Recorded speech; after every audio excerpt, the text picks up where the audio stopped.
And we are live, but we're letting it breathe, baby. We're getting our whole family under one roof so that we can break some football bread with you. And it looks like we're good. So, welcome in, everybody. It is the Huddle Up podcast presented, as always, by Mile High Huddle, and it's powered by Blue Wire Podcast. I'm your host, Chad Jensen. With me is my fellow football priest, still reeling from the experience of our meet and greet on Sunday. We had a blast. We're still basking in the just the glow of that really fun time on Sunday. It was so cool meeting so many of you. But Zach, how you doing today, brother? Doing pretty well, Chad. How about you? I'm doing pretty dang good. I'm excited to see.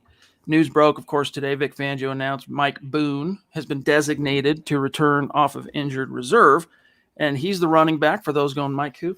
Mike Boone is the running back. Now, most of our audience, very educated, following every single day. They know these names, but you never know. Mike Boone, the Broncos signed to a 2-year deal. As Philip Lindsay was going out, he was coming in, 2 ships in the night. And then he got hurt in the first, right before the first preseason game, Zach. But he is a key special teams guy. That's one of the things that attracted George Payton and Vic Fangio to him. And so he might not come back, Zach, and get a lot of carries in the offense. But do you think he's a guy that can come in and make a difference on special teams? I mean, ostensibly, yeah, on paper, but I think this could be a pass catching option after the Broncos lost Jerry Jeudy and KJ Hamler. An extra person out of the backfield to catch passes. The running game, I think, is pretty well taken care of with Melvin Gordon and Javonte Williams. I don't think he's going to add much there. But like you mentioned, special teams, the more the merrier for Tom McMahon to hopefully keep that unit at bay. But I think maybe on third downs as another pass catching option, I think that's where Mike Boone could fit in. Yeah, it'll be interesting. I mean, I think they plan on, just because he's returning to practice and just because they've designated him to return doesn't guarantee that he's going to return for this game. Although I would be surprised if he doesn't, because Zach, in real time, we're talking about preseason game 1. What was that? The third week of August. I mean, he's going over 4 weeks of real time of being sidelined. I want to say that quad originally, you might remember, because I know you had the article for us. I think it was a 4 to 6 week timeline. So I'm guessing this dude's healthy. They're just trying to get him back into, some football conditioning in time to make an impact on Sunday. But that's what they need. Whatever he can do to kind of take some of the pressure off Melvin Gordon and Javonte, great. But like, they need some competency on their return teams on specials. Yeah, I mean, like I said, the more talent, the better for an inept coordinator like Tom McMahon. I just don't think one player, especially a running back, is going to change the dynamics of that side of the ball. But, more talent, the better. Some very interesting news happened. A couple of things happened yesterday while we were off, as it often does. I mean, we get the benefit, Zach, of all our shows end up being on game days, so we get to do the gut reactions. But I guess the wheel of karma, right? It is balanced, and one of the downsides to that is we end up missing a lot of the news sometimes during the football week. Yesterday was actually quite busy with some news. Number one, the Houston Texans tried to sign Brett Rippon off the practice squad onto their active roster. George Payton brought him up into the office and said, "Hey, they want to sign you. I'll sign you to our active roster. Which one do you want to do?" And he chose to stay with the Broncos. And here's Michaela, the Duchess. What's going on? She's rocking her new swag. I'm glad to see it finally got to you. Love you. She says, "Do you guys think Brett was activated because they are shopping lock?" Thank you for the swag. Zach, activated, that's not quite the verbiage. He was promoted, let's just say, or signed to the 53-man roster only to preserve him from the organization, basically, from losing him. If they're going with Rippon as a number 2, I think that's a step down based on upside that you want in your quarterback. He is the safer option at quarterback, though. I don't know that it means that they're shopping Locke. I think they just wanted to protect Rippon. I think this is less of an indictment on Locke and more of a compliment toward the view of Brett Rippon within the Broncos organization. He's a smart, heady player. He's a good guy to have in the locker room, and they didn't want to lose him to either. I heard the Browns and the Texans were 2 teams that were reported that were interested in poaching him. So I think it was the Broncos just being on top of things. The other little piece of news, of course, is, and by the way, Dylan, yeah, buddy, it was great meeting you on Sunday. One of my laments of that day is that there was so much going on between the game and the meet and greet, the setting up, the tearing down, and then after the game we come back, we're doing the gut reaction, stadium authorities trying to rush us out the door. So we were just very pinched on time, and even after when we got back to our home base, a lot of the guys went out for a bite. I had to stick around, get some things done because the content, you're a slave to the grind in this business. So I wish I could have spent more time with you, Dylan, but it really was great to see you. The Broncos, Zach, signed a wide receiver to, I'm going to use your word here, ostensibly replace the speed dynamic lost with KJ Hamler. David Moore. And a lot of people are going, who? Former Seahawks guy. I mean, had a career high just, a year or two ago. He had 6 touchdowns for the Seahawks. Broncos signed this cat. Similar question to you as the Mike Boone question. Can fans realistically expect this dude to be a difference maker? I mean, he was during his short stay with the Seahawks, and what he's done around the NFL. I think KJ Hamler has once in a I don't want to say generation, but it's pretty high end elite speed. I don't think David Moore is KJ Hamler in terms of game breaking ability, but if David Moore can stay healthy and David Moore can be speedy and run some 9 routes, I think that can help the Broncos offense. But really, how much of a component was KJ with a quarterback like Teddy Bridgewater, who likes to keep it fairly short, and with a coordinator like Pat Shurmur, who likes to keep it fairly short? He was always going to be a weapon, but the fact that they weren't getting the ball in the weapon's hands, if you want to use transference to David Moore, it seems like he's going to be what KJ Hamler was, which is a rarely used option. Yeah, he's a plausible threat. And that's really all you need is, hey, once or twice a game, make sure you let the defense know that you're going to test them with that vertical speed or some kind of, even if it's horizontal, using that twitch. I haven't done as much study on David Moore as I would prefer. I mean, he's only been a Bronco for a little over 24 hours, but still, I'm not sure he has the same short area quickness, that burst, that twitch that KJ has. But I do know he's got the speed. I mean, I think he's a 4.3. Scott, he's a 4.3 something guy, right? The David Moore. Either way, this dude's got wheels. So if you can work him into the offense with relative alacrity, get him on the field, all it takes 1 or 2 shots down the field. Even if you don't connect on him, the defense is going, all right, when this guy's on the field, we got to respect the possibility that they might go after him vertically. And there's always the vertical threat there, but the more tape that comes out when teams notice that the Broncos aren't using that vertical threat, they're going to kind of bypass them and focus on Courtland Sutton, Tim Patrick, and Noah Fant. That's the big 3 through which the offense is fed. I don't think David Moore is going to come in and suddenly be the number 1 receiver, or even the number 2 receiver for that matter. Agreed. Vincent, real quick, let's grab this very generous super chat from Vincent, and then we'll go through some matters of business. Update everybody. I mean, we got today and tomorrow is all that's left in the month of September. We'll see where we're at on the jersey contest for on Facebook. But Vincent, hey, buddy, thank you for that support, my friend. He says, I can't help but think that the Baltimore Ravens interior defensive front will implode Dalton Reisner, softer than Sharman, and Lloyd Cushenberry, the center, just as soft as Reisner. What can we do? It's going to hurt to watch. Well, it is a concern, Zach, but according to Vic Fangio, jury's out on whether or not Reisner or Graham Glasgow are going to be able to go this week. So that might not even be something for you to worry about. I mean, Cushenberry, obviously, Vincent, you're worried about Cush, and you want to see him really start turning the ship around. But, hey, Quinn Miners at left guard, I mean, guys, go read what Eric Trickle wrote about his performance in the grades article at milehighhuddle.com. Quinn Miners actually surprised Trickle. Like Miners in all of his preseason snaps, Zach, for the most part, the Broncos diligently kept him at center. And he came from the college ranks, D3, yes, but college ranks as mostly a guard. And so he was kind of a little bit of a fish out of water doing all that center stuff. And so it's kind of understandable in hindsight that he might not have looked his best. At left guard, though, against the Jets, he looked really good. And we were there to see it in person. So maybe, Vincent, you don't have as much to worry about as you think. I just don't get calling Cushenberry soft when he played every offensive snap last year and he's not injured like Reisner and Graham Glasgow are. I wouldn't necessarily say he's soft. I understand he's not a popular player within the fan base, but I think he's taken a step forward in his second year, and I think he's improving at the pivot. Hey, we got Zeus flexing in the house. Love you, Stu. Thank you so much, brother.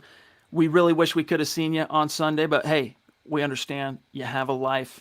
You probably, well, I know you got a mortgage, you got bills to pay, mouths to feed, fish to fry. We get that. Maybe one of these times, though, we'll get a chance to meet you face to face and thank you in person for just all you do for MHH and what you've done from the very, very beginning when we started doing these podcasts as live streams. So love you, Zeus. Thanks, dude. All right, real quick, some matters of business, and then we'll dive right back into the chat, in the content. Lots to talk about tonight. Here's the update, gang, on where we stand on the Justin Simmons jersey. We're at 97% complete to the goal. For those of you scratching your head, wondering what we're talking about on Facebook, we have a goal of 250,000 stars in the month of September. When we reach it, we are going to raffle off a Justin Simmons jersey, as you can see here. And the only people in the running for that are those who contributed to the stars. And the stars are a way that we as a channel and the individual podcasts, it's a way that we can make money. All right. And you guys are supporting us big time, and we appreciate that. Here's where it stands. People with the most stars that contributed to the goal are going to have the most tickets in the hat and so forth. So here's how it looks right now. Mama Muti is at the top. Michael Ronquillo right there at number 2. Randy Jones, and Randy, I am trying to find out the tracking number on your hat, my friend. The same goes for Travis Weber. Randy Jones at 3. Zeus at 4. Joshua Shadow at 5. Travis Weber at 6. Gary Leeds Palmer at 7. Chris Hernandez, veteran of the United States Air Force, at 8. Shane Daniels at 9. Great to meet you on Sunday, Shane. And Claude Riley at 10. And then just a few names outside the top 10. Andrew Baker, was great meeting you as well. And the reigning champ who won the Von Miller jersey last month. Howie freaking day right there. So we appreciate you guys very, very much. And I just realized I don't have the super chat rankings pulled up. I don't know if you can grab that for me, but either way, we'll flash that here in a second. We appreciate you guys. So we got tonight and we got tomorrow's shows to try and close the gap, bridge that gap to make sure we hit goal. Guys, here's how you connect with us on social media. We love connecting with you. Keep the conversation going outside these live streams at Huddle Up Pod. And here you can see it. Michaela at number 1. So what we're doing on Super Chat for our YouTube audience, for our YouTube community, we're also raffling off a jersey, a Justin Simmons jersey. The top 5 finishers on Super Chat cumulatively, their names go into the hat, draw out. They get a chance to win that. And it's Michaela at number 1. Chris Hernandez at 2. Man, love to see that. Thank you, Chris. Mark Langley down in Georgia, another guy that Zach and I talked about over the weekend in Denver. Man, really wish we could have seen Mark Langley. Zeus on both lists, love you. The Queen right there at number 5. And then just a few people outside, Seth Harmon, Brian Greenfield, Naj. It was great seeing Naj. Naj, man, again, shot of life. Someone asked me to describe, hey, what's Naj Al-Taf like? I'd say he's a shot of life. Kiaka as well. It was really cool hanging out with you, my friend, and going to the game together. Simon, Casey, appreciate you guys. Really do. So we'll look forward to doing the drawing. What is it? So today's Wednesday. We'll do the drawing Sunday night. Gut reaction. We'll do the drawing for the Justin Simmons jersey. All right, let's see. We'll come back to some other stuff on matters of business. Let's get back into the conversation here. The Denver Broncos, Zach, as far as the injury report, here's how it's shaping up. Let me do a quick share screen here so everyone can see what the players, how the participation looked today. And I want your insight on this here, Zach. Graham Glasgow and Dalton Reisner did not participate. Melvin, he's got a ribs thing. Maybe it was that hit from C.J. Mosley, heard round the world. Limited. Andre Mintz, rookie rush linebacker, hammy, limited. Mike Purcell, that concerns me, Zach. I got to admit. This one here bothers me a little bit. Shelby's got a wrist, but he practiced in full. Malik, ankle, full. Justin Sternad, full. Anything jump out to you here? Well, wasn't Purcell listed as questionable last week, and he played through that? So I'm not too worried if he gets in a limited practice. Sometimes these vets, they don't need more than a limited practice to go, and I'm not worried at all. It seems like pretty standard stuff there. The tomorrow's practice, though, if another DNP for Glasgow or Reisner would cast a lot of doubt on their availability for Sunday. So that's the only thing to monitor here from the injury report. But you know what? If Reisner is a no-go, I mean, we've already kind of gotten to see. We've got a good beat on what Netani Muti is able to bring to this offense, especially as a run blocker. And we've kind of been able to quantify that with he hasn't got a lot of exposure, Zach, but enough to kind of know what you've got in Netani. And there's a lot there actually to be excited about. Quinn Miners really, really impressed me against the Jets. And that's, again, I mean, they don't get very much respect, Zach, but that Jets defense, remember when we were doing the head-to-head, guys, and we were looking at Broncos, Jets, and all the green, the top 10 rankings that defense had? I mean, that was a really good defense, and Quinn Miners more than held his own. Well, I mean, they drafted these players, Muti and Miners, with the hope of them being future starters. And I caught a lot of flack on Twitter before the season for saying by midseason, Javonte Williams and Netani Muti will be starting for Denver. And it's shaping up to be heading in that direction. I'm excited. You know, it's a blessing in disguise if Reisner and Glasgow sit out because you're seeing the future at guard. I know Reisner is still the future, but when you have depth behind him that you're excited about, when you use a third-round pick on one of those guys, you want to see what they have to offer, and it could be an upgrade. It should be an upgrade considering how poor Reisner has looked through 3 games. Shout out to Michael. Good to see you, brother. Yes, let's see these Broncos beat the Ravens. David Wilder as well. Appreciate the stars, man. He says, good evening, MHH, Chad, Zach. Hoping for a Broncos win. Amen. Hashtag state of being. We love that. We'll do an update halfway through the show on where tonight's stars are as far as this broadcast. Also, shout out to Travis Tarbox. What's good, buddy? Appreciate you. We leave for Colorado. That's right. I remember that now. You're going to the Ravens game. Congrats on that. I think you'll have a blast, win, lose, or draw. I just want to catch up on a few things here, Zach, some people that have been waiting patiently. Travis wants to know how long Graham and Dalton are out for. They're day-to-day, basically. We'll see. They could still both end up playing on Sunday. But if they don't, again, I feel actually pretty solid about who they have waiting in the wings. I feel like Reisner, though, would have more of a chance to play. This is my own speculation with the heart issue with Glasgow and now the new injury. I feel like they might be more cautious thrusting him out there again. So if there's one guy that's going to go, I think it could be Reisner. By the way, at his East Central Oklahoma Pro Day, that always gets me. East Central, David Moore ran a 4.43 at 219 pounds. So the dude's got some wheels. Maybe not quite the twitchy wheels. I mean, purportedly KJ's in the low 4.3s, but he's got some wheels, does David Moore. The Patriot brothers. Oh, hey, we know who this is. We got Smouse in the house. What's going on, brother? It's great to see you. Appreciate that support. Hope you've been well. Hope you've been dominating on your own, podcast odyssey that you got going on there, buddy. Good to see you. Thank you. Okay, so Albert Knoppers, another bona fide superstar. Great hanging out with you, buddy. He says, how many sacks do you think we could have against Jackson? That's a good question, Zach. As you maybe ponder that, I'll pull up his stats for this season so far and see what that even looks like. Well, Lamar Jackson, it's not saying much. He's not Daniel Jones, he's not Trevor Lawrence, and he's not Zach Wilson. He is so far through going into 4 weeks, the most talented quarterback the Broncos will face, the most dynamic quarterback. He can hurt you with obviously his legs, but also his arm. He has good ball placement. He has a strong arm. He can put it into windows. They have a good tight end. They have a couple good receivers out there. Not much of a running game to lean on, but this is going to be the true test for Denver. Who's going to spy him?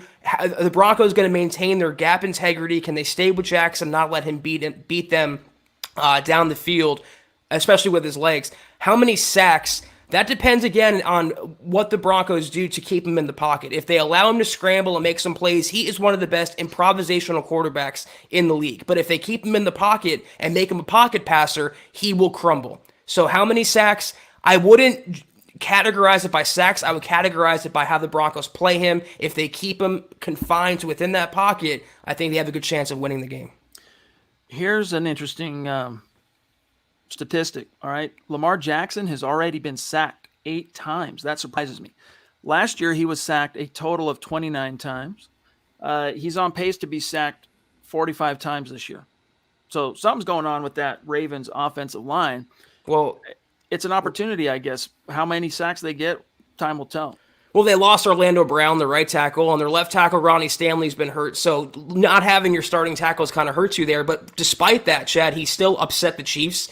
He still led the Ravens to a comeback over the Lions last week. So he's still very dangerous, and he is head and shoulders better than anything the Broncos have seen this year so far.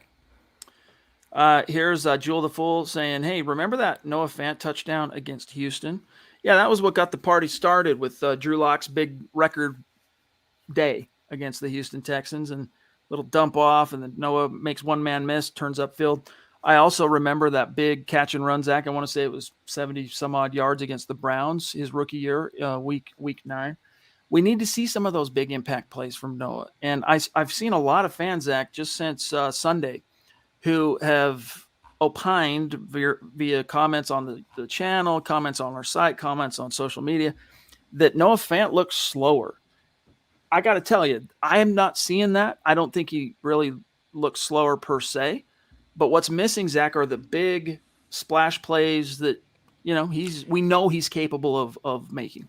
Yeah, but you got to get the ball in his hands, though. That's the thing. You have to make Noah Fant a central part of the game plan. And maybe now, after the loss of Judy, the loss of KJ Hamler, he is going to be, at the very worst, the number 3 option in the passing game behind Sutton and Patrick. So he has all the talent, but he's not going to be able to capitalize on that talent if he's not getting the ball. And it seems like Teddy Bridgewater and Pat Shurmur are spreading it around. They're using Albert O. They're using Eric Saubert. It's not just Noah Fant anymore. Roy, hey, he says tomorrow is his 47th birthday. Bring home birthday. that win. Yeah, happy birthday in case we don't get a chance to wish you a happy birthday tomorrow. And look who it is. We haven't seen Marcus Lewis Hannah for a while. It says, hi, all in the States from your Broncos fans here in the UK. So staying up a little bit late to participate here in the Huddle Up podcast. Appreciate that. Damian Clark Warren, what's good, buddy? Another hyphen supporter jumping in. Appreciate that, super. He says, perfectly said, Zach. Can the defense stay disciplined? And Zach, it's one thing to keep in mind with mobile quarterbacks. They often, it's not an absolute, but they often get sacked more. Why? Because they're trying to make a play. They're holding on to the ball a little bit longer. And when things don't play out well and you hold on to the ball a little too long, that gives the opponent a chance to get to you. So Von Miller, Malik Reed, Draymond Jones, Shelby Harris, I mean, these guys will get some chances, I think, this week. It's just a matter of, are they going to be able to capitalize on them? It's also going to be, who is the spy on Lamar? Is it Sternad? Mm-hmm. Is it AJ? Is it Pat Surtain? Is it Simmons? That spy in charge of keeping him within the line of scrimmage and not letting him get his legs going, that will be the determining factor, I think, for this game, at least on defense for Denver.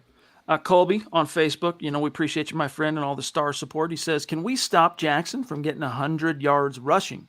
Is the question. So, pardon me, for what it's worth, Lamar has one game this year over 100 on the ground, but the first game, 86 yards. This last week against Detroit, 58 yards. So he's still averaging a pretty healthy 8 yards per attempt, basically, on the ground. So that will be quintessentially key, whatever word you want to use, supreme, paramount. Who's going to spy him? I don't know that AJ's got the juice to go sideline to sideline chasing around Lamar. In fact, how many linebackers really can, right?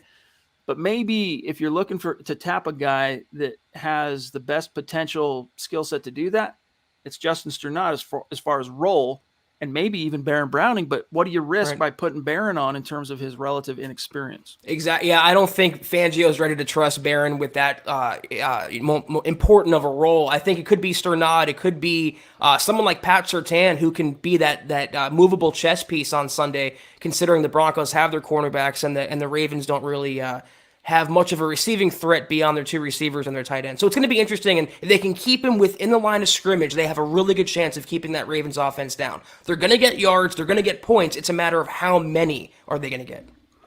By the way, really cool distinction. It's obvious, but it didn't really occur to me until today, listening to Teddy talk, that this is the first time he's going head-to-head with Lamar Jackson. And Lamar Jackson, of course, they're both from Southern Florida. They both went to Louisville, right? And they have a similar upbringing, similar story, being raised by a single mom, going on to have great success and whatnot. Now, and they're both, I think, Zach, the 32 overall pick, right? Barely into the first round, if I'm not mistaken, for both of them. And so, the game respects game. They got a lot of ties. They come from the same part of the state in Florida. This is the first time they're going head to head. So these are 2 legends of their era, 2 legends of their geographic kind of stomping grounds that for the first time get to duke it out. In fact, I'm going to write about some of the things that Teddy had to say on that topic later, but it's going to be cool. Yeah, and I was telling some people at the meetup that this is going to be a test for Denver. They haven't fallen behind. They haven't played a quarterback that's either on par with Teddy or better than Teddy, and Lamar fits that category. If they fall behind 14 points, 17 points, Can Teddy bring them back? Can he match scores and match plays with someone as dynamic as Lamar Jackson? That's going to be the subplot of the game beyond how the Broncos do on defense to contain Lamar. Good to see you, Travis Weber. Appreciate you being with us, my brother. Pardon me here. Let's grab, where to go? Andrew Baker. Good to see you, my friend. Appreciate you. Great meeting you the other day as well. Beautiful young family, my friend. Congrats on that. He says, we need to open the motor up, so to speak, this weekend. We've left a lot of points on the field and have to go hard now. Hashtag MHH for life. Love that, dude. Yeah, I mean, look, regardless of what happens, Zach, and this is, something fans need to kind of, thank your lucky stars over is, as the Broncos have suffered some pretty serious personnel losses, this time around, they've beaten the teams that they're supposed to be, whether those teams are 9-0 or 0-9, they've won those games. And so as they navigate these next few weeks and kind of learn how to live life without those players that they've lost in the past 2 or 3 weeks, they gave themselves a little bit of rope. Now, that's not an excuse to mail it in and just let, Baltimore and Pittsburgh and Cleveland or you name it, walk all over you and just win laying down. But it's perspective. If the Broncos somehow come out on the losing end of this one, Zach, they bought themselves a little bit of rope. Yeah, I mean, it's nice to be at worst 3-1 coming out of Sunday, but they're not going to keep up in this game if the red zone offense sputters like it did against the Jets of all teams, Chad. The Ravens defense is better, and obviously the Baltimore offense is better. They can't have first and goal at the 1 and not come away with a touchdown or points in general. This is a game where they have to capitalize within the 20s and get 6, not 3. Tony D.A. Dub, another superstar who traveled from afar. And we got to meet him in person on Sunday from L.A. It was really cool to meet you. I only wish we could have spent more time, at least in my case, being able to chit-chat with you, my friend. But appreciate you. Appreciate the super chat. He says, what's up, fellas? Any possible wide receiver trade that you would like to see? I believe we should go get a slot receiver. That way we don't rush Judy back. Awesome to see you, fellas. Zach, what are your thoughts on the idea of moving some mountains to go trade, go acquire a wide receiver? I don't think Peyton's moving those mountains if he picked up David Moore and he didn't have to give up capital to get him. It's the same reason, I was not advocating for a trade before the David Moore acquisition. They have Judy coming back. You have Cortland Sutton, who can be a top 10 guy. You have Tim Patrick, who is criminally underrated, the most underrated receiver in the NFL for my money. You have 2 good tight ends, and you have 2 good running backs, 3 now that can catch out of the backfield. I don't see it happening. I think the Broncos can get by despite the loss of KJ Hamler. There is an article coming out tonight on milehighhuddle.com. It will publish sometime shortly after the end of tonight's live stream from Lance Sanderson. And in that article, he details 5 wide receivers around the league, some of which are free agents, some of which you'd have to, give something up via trade. And the Broncos could look at, like, maybe the David Moore thing, he can't move the needle initially. You got some time until the trade deadline. So who else is out there? And I'm not going to spoil the piece because I want you guys to read it, but I'll give you one name to preview, and that is Brandon Cooks. Zach, would you be interested in the Broncos giving up anything? This dude's looked good for the Texans thus far.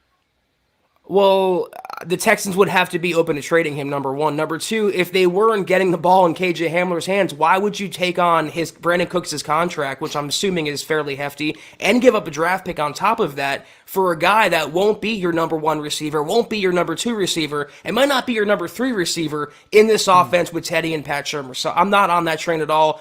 Miss me on Golden Tate, miss me on Brandon Cooks. I'm going to war with the players the Broncos still have left. So for what it's worth, Zach brings up an excellent point. He's on the books this year for $5.5 million. All right, but next year his base salary climbs to $12.5 million. So that's a considerable sum for a guy that, you already got the dudes on roster who are factoring into your long-term picture. Aaron, what's going on, buddy? Good to see you. Thank you for that super chat, brother. He says, what's up, guys? Since this is Lamar's first time ever playing in Denver, do you think that the altitude could play a factor for us, knowing that he's great, he's a mobile running quarterback? That's an interesting question. It's an interesting point. But, I think it ends up in many cases, as much as it can be an attribute, it can be a benefit for the Broncos playing at altitude. Sometimes I think that gets a little bit overblown in terms of its importance. I think it affects more, the bigger, heftier dudes out there lumbering around at 250 and above than a young guy or, quick, fast, whatever Lamar is, 210 pounds, 220 pounds. What is Lamar? I'm going to look that up real quick. Lamar is 205. 212. Wow. So, he's a guy that can be okay in series and then come off to the sideline, huff some O2, no problem. But who knows? Hopefully it does affect him, but it is his first time. We'll see. You know what, though? If the Broncos are going to beat him, Chad, I'd rather the Broncos beat Lamar Jackson at full strength. No excuses, no altitude excuses. I mean, if I want them to take it to the Ravens and walk away with a convincing victory, and I think they have that potential. Our friend Jeremy, a Mount Rushmore superstar here at MHH, checking in, pardon me, on Twitch, and he says, do you still think the GM cleans house as far as the coaching staff this year? That's always been contingent, my brother, on whether or not the Denver Broncos make the playoffs. Right. If this trend of, winning, if Fangio can keep this thing up, and not go undefeated, obviously, frankly, it's just not going to happen. But if this team makes the playoffs, Fangio's not going anywhere. If they don't, it depends probably on what the complexion of that failure to make the playoffs looks like. But right now, it's really a non-issue because, hey, they're 3-0. No one in Denver, I think, in that front office, the CEO, Joe Ellis, Elway, the president, no one's really thinking about moving on from Vic right now because you're 3-0. Yeah, no one's really thinking about 22 just yet, nor should they. Ask us again, Jeremy, at midseason when the record kind of plays out a little longer and they've played more quality opponents, and we'll tell you which way the wind is blowing. But if they have a winning record or, like Chad said, a playoff berth, Fangio's not going anywhere, and nor is Teddy Bridgewater. All right, I got to shout out the stars tonight that people are throwing down. We appreciate each and every one of you. And we got to hit that goal, guys. We want to hit that goal. We want to raffle off the Justin Simmons jersey. We started tonight at, what was it, Zach, 97%, right? So Andrew Baker, David Wilder, Colby, John, you guys are single-handedly right now trying to help us get to that goal. And we appreciate each and every one of you. But it's up to the community on Facebook if we're going to hit that thing. Today and tomorrow is all we got left as far as the sand in that particular hourglass. John says, it's going to be nice seeing the Broncos offense play a full 4 quarters versus the Ravens, possibly seeing Teddy's full potential as a Bronco. I don't know, man. Teddy's already played, if we're talking about ceilings and potential, he is already, in my perception of what Teddy was coming in, he has already broken through that ceiling of what my perception of him was. And so has he been perfect? No. All that tells us, Zach, is that there are additional levels that he could still reach if the stars align. He needs everyone around him to also keep playing at a high level. And, but I can't lie, man. He has outkicked his coverage, according to me. I agree with you, but it's going to go one of two ways. And I'm not saying this is how I feel. I'm saying this is the two storylines that are going to emerge. If the Broncos beat the Ravens, I mean, the Teddy hype will be through the roof, and he will be touted as an MVP candidate. If they lose this game, though, everyone's going to say, if anyone who's had any doubt about Teddy, oh, he came back crashing back down to earth. They finally played a quality opponent, and he lost against them. So it's going to really push the narrative one of two ways after Sunday on Teddy Bridgewater. And you know what? I hope it's the former. Ron Dub, it was really cool hanging out with you, my friend. Yes, sir. Ron traveled for the meet and greet from Georgia, and he hung out. Like, he didn't just come by, say hi, and then bounce. He hung out with us pregame. He came back, hung out with us postgame. We had him on the gut reaction. It was really cool getting to chat with you, bro. Thank you for the super. Looks like you made it home safe and sound. He says, hey, nice meeting everyone on Sunday. Are you concerned with our red zone offense? We need to get in the end zone consistently, especially against Baltimore and Kansas City. Yeah, Zach, the Broncos were 2 for 5 in the red zone, and that was, 40%. A number significantly torpedoed by Javante's fumble. Yeah.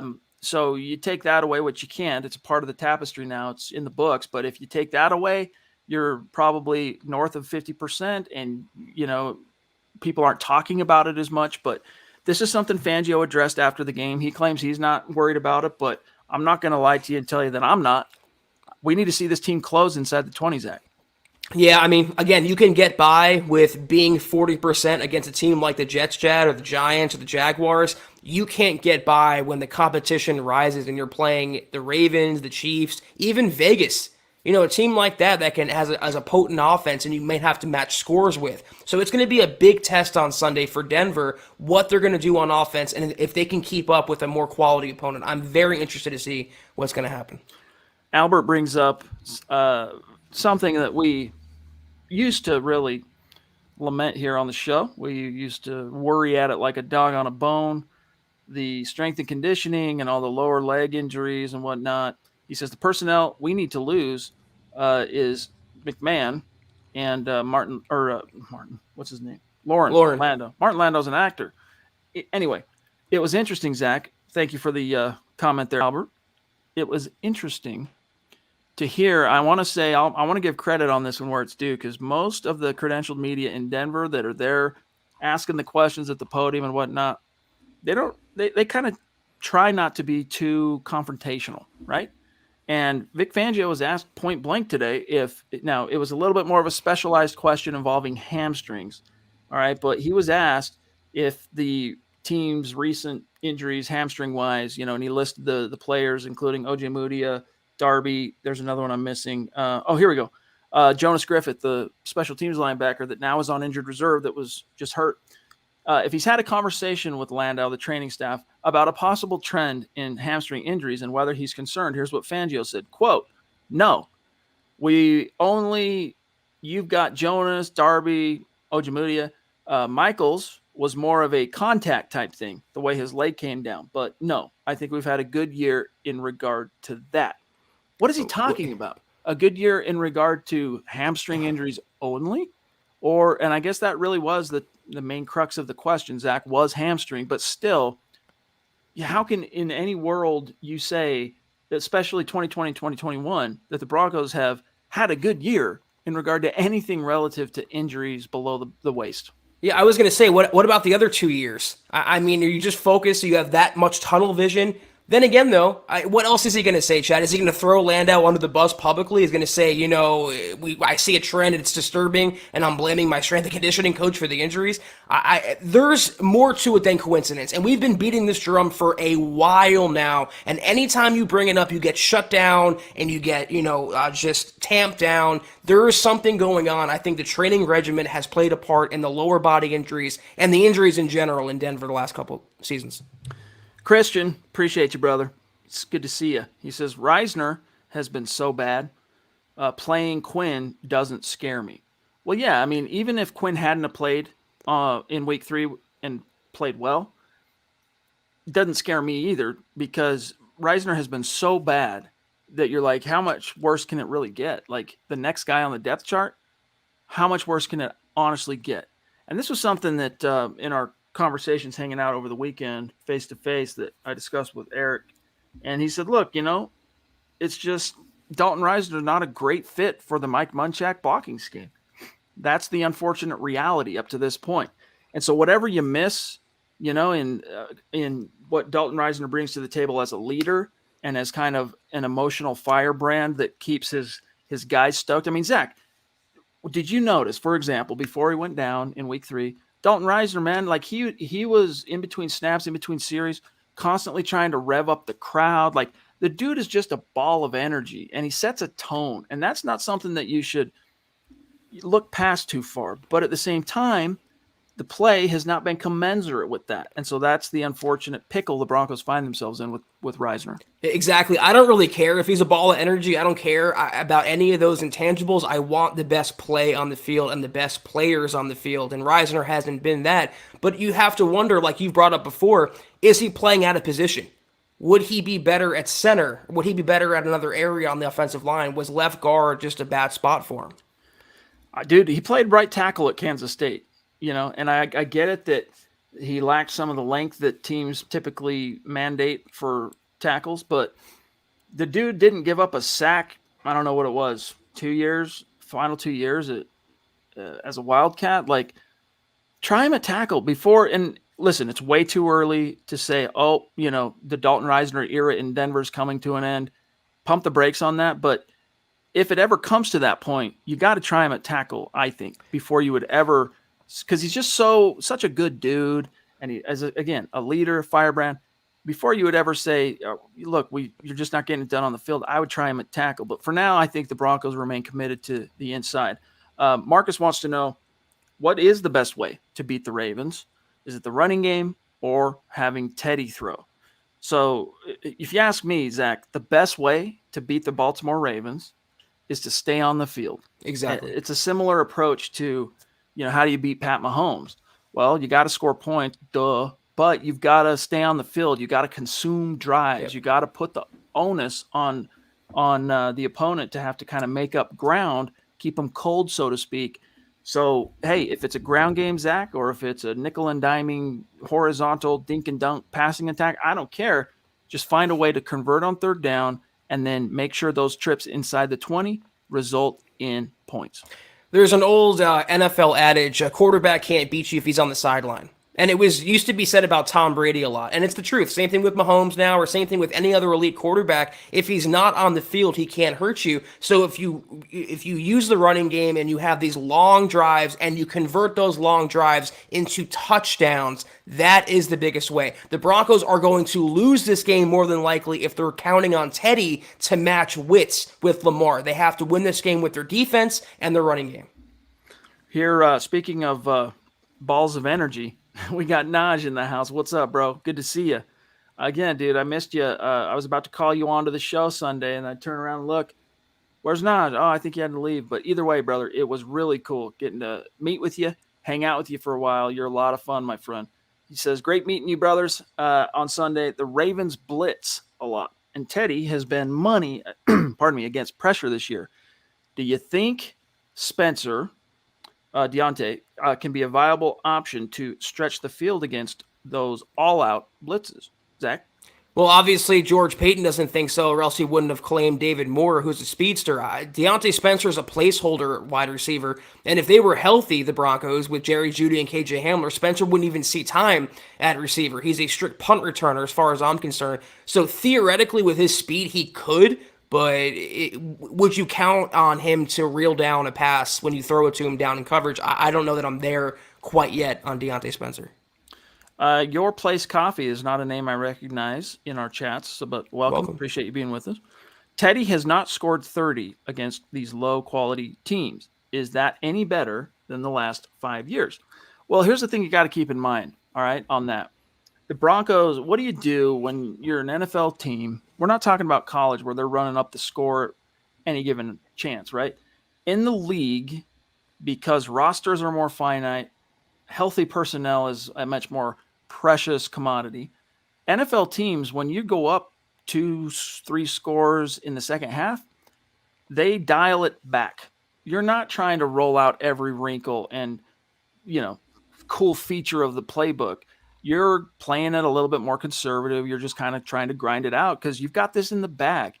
So that's part of the complexion here of what, Zach, the Broncos offense, how they've produced points-wise is, I think if these would have been shootout-type games, let's say the Broncos defense had just been completely horrible against these teams and you had to go blow for blow, toe-to-toe, every time you step on the field. If you don't get a touchdown, I mean, Peyton Manning, Tony Romo, circa 2013, then I would bet dollars to donuts based on what we've seen that this is a team that would have been getting over 30 points. But they really haven't been in a position where they've had to do that.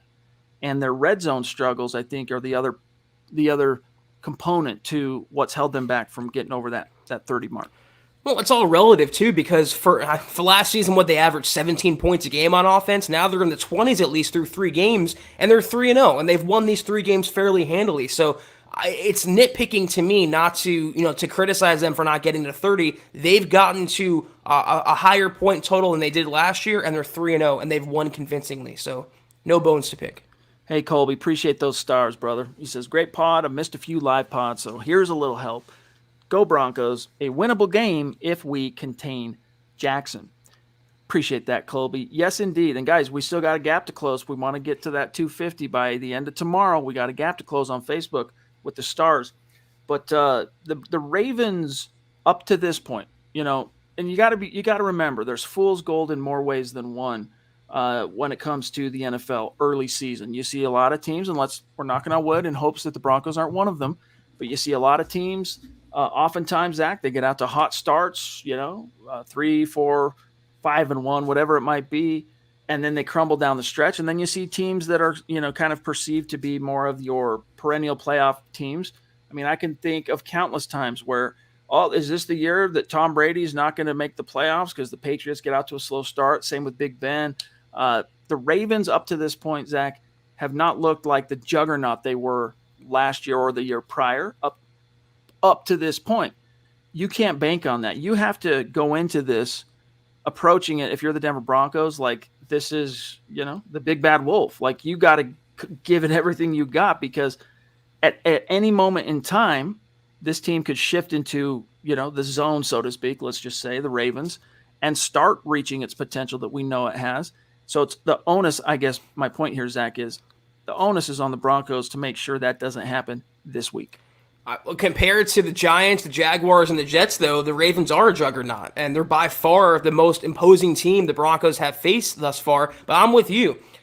You have to treat Lamar Jackson like he's still an MVP frontrunner or candidate. You have to treat the Ravens defense like they're an elite, stout, stifling defense. You have to go into that game with that in mind. Not give them too much respect, but not treat them like it's, they're not as explosive as last year. They are far and away a class in their own compared to the other three teams the Broncos have faced.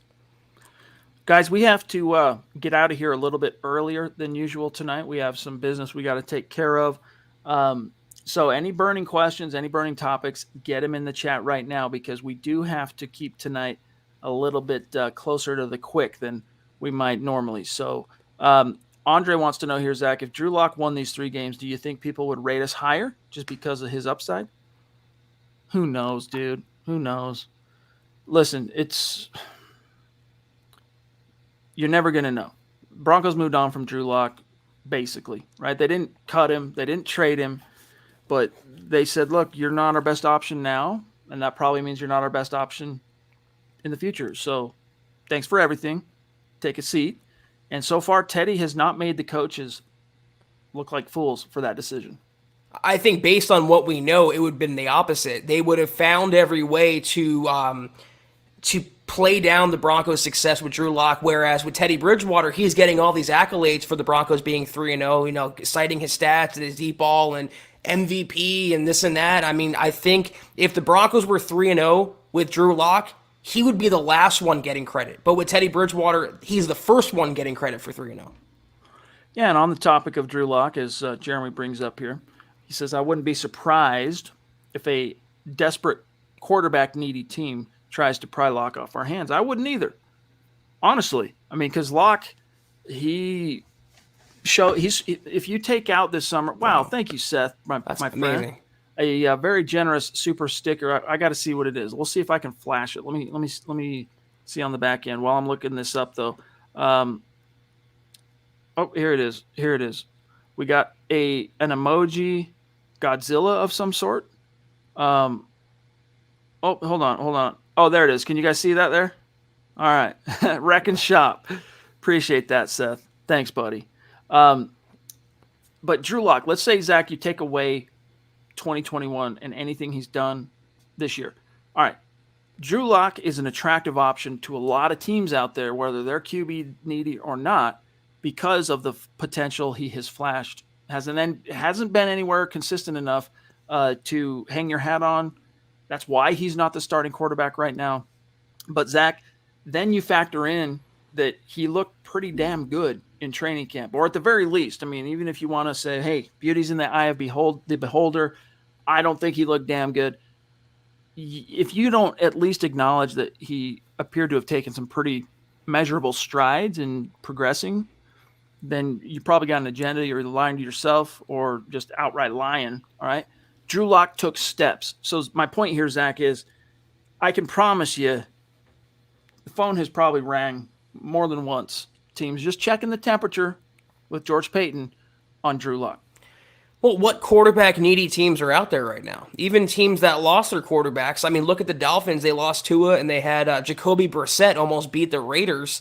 You have the Texans. Tyrod Taylor even look good there. They have Davis Mills now. I mean, I don't see a team that's going to reach out for Drew Lock, considering his stock, is kind of low right now after losing that competition, like you said, to Teddy Bridgewater. So I think he's here to stay.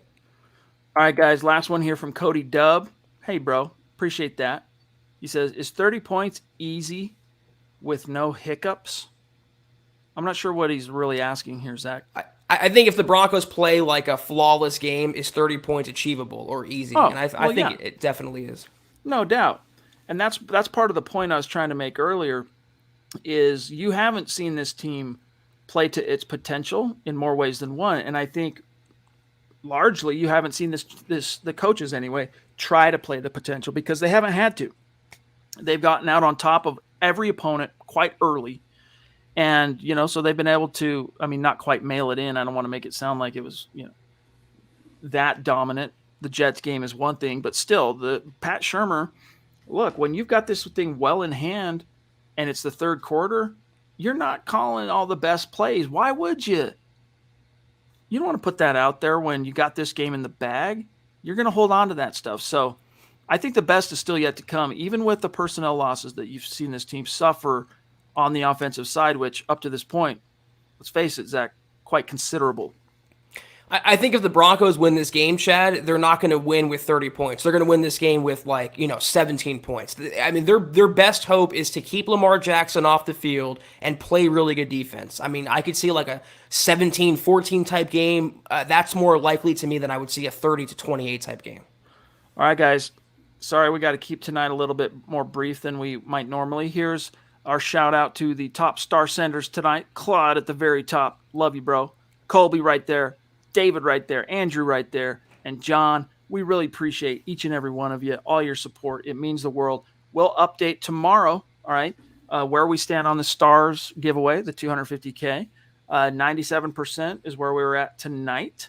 I don't think we moved the needle all that much tonight, just to be frank. So tomorrow's the wire. And the good news is 2 opportunities. You got Broncos for Breakfast on the Bright with Nick Kendall and Scott Kennedy. There's a chance. Be there at 7:30 a.m. Mountain Time. And then, of course, we'll be back tomorrow night for the Mile High Mailbag, our usual time. We'll also, Zach, spend a lot more time tomorrow breaking down Baltimore and looking at these head-to-head comparisons and matchups. And so we'll look forward to that. But, hey, thanks to each and every one of you. Shout out, Mile High salute to the Super Chat superstars. Love you. And with that, my brother, sign us off. Yes, sir, guys. Until we see you guys next time, which is tomorrow night, like Chad said, be sure to follow the Huddle Up Pod on Twitter at Huddle Up Pod. Follow the main account on Twitter at Mile High Huddle. Go to huddleuppod.com and get your swag on. Get yourself a hat. Get yourself a shirt like Chad's wearing. A dad hat. Anything and everything you want in that store. Also follow Chad on Twitter at Chad and Jensen. You can follow myself at Kelberman NFL. If you haven't already, go to facebook.com/Mile High Huddle. Hit that big blue button. Become a supporter today. VIP content. 3 shows. KK, Kelberman's Corner, Broncos Book Club, and Trickle Zone. We appreciate all your viewership there. And also facebook.com/Mile High Huddle Pod. Like that page. And if you haven't already, go to Apple Podcasts and leave your football priest a 5-star review for a chance to win some swag each and every month. But if you can't do any of those things, guys, we totally understand. Just do these 3 things. Subscribe, like, and share this video and every video you see on the MHH channel. It helps us grow, Chad, and reach more Broncos fans just like you guys.